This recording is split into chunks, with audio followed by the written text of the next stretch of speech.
The strangest part of this life is the loneliness it brings. People assume wealth erases hardship, that luxury dulls regret. But there's a unique isolation that accompanies marriage under these terms.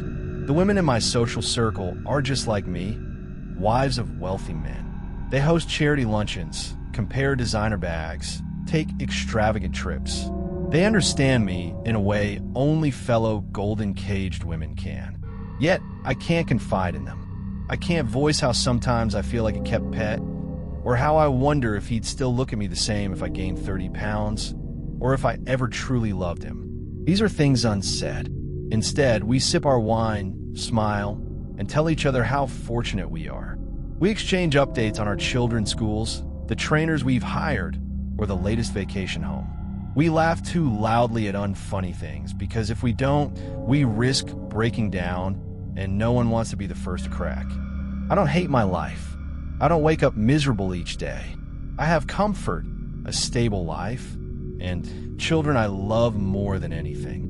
But there's regret, not the sharp, gut-wrenching kind, but a slow, creeping ache that settles deep within over years.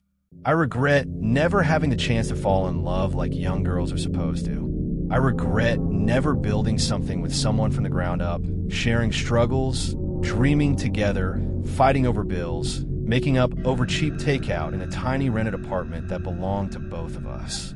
I regret selling myself before really knowing who I was. Now, my oldest daughter is 2 years younger than I was when I met my husband. The thought of her being with a man twice her age turns my stomach. She's so young, so full of life. I can't imagine her making the same choice I did.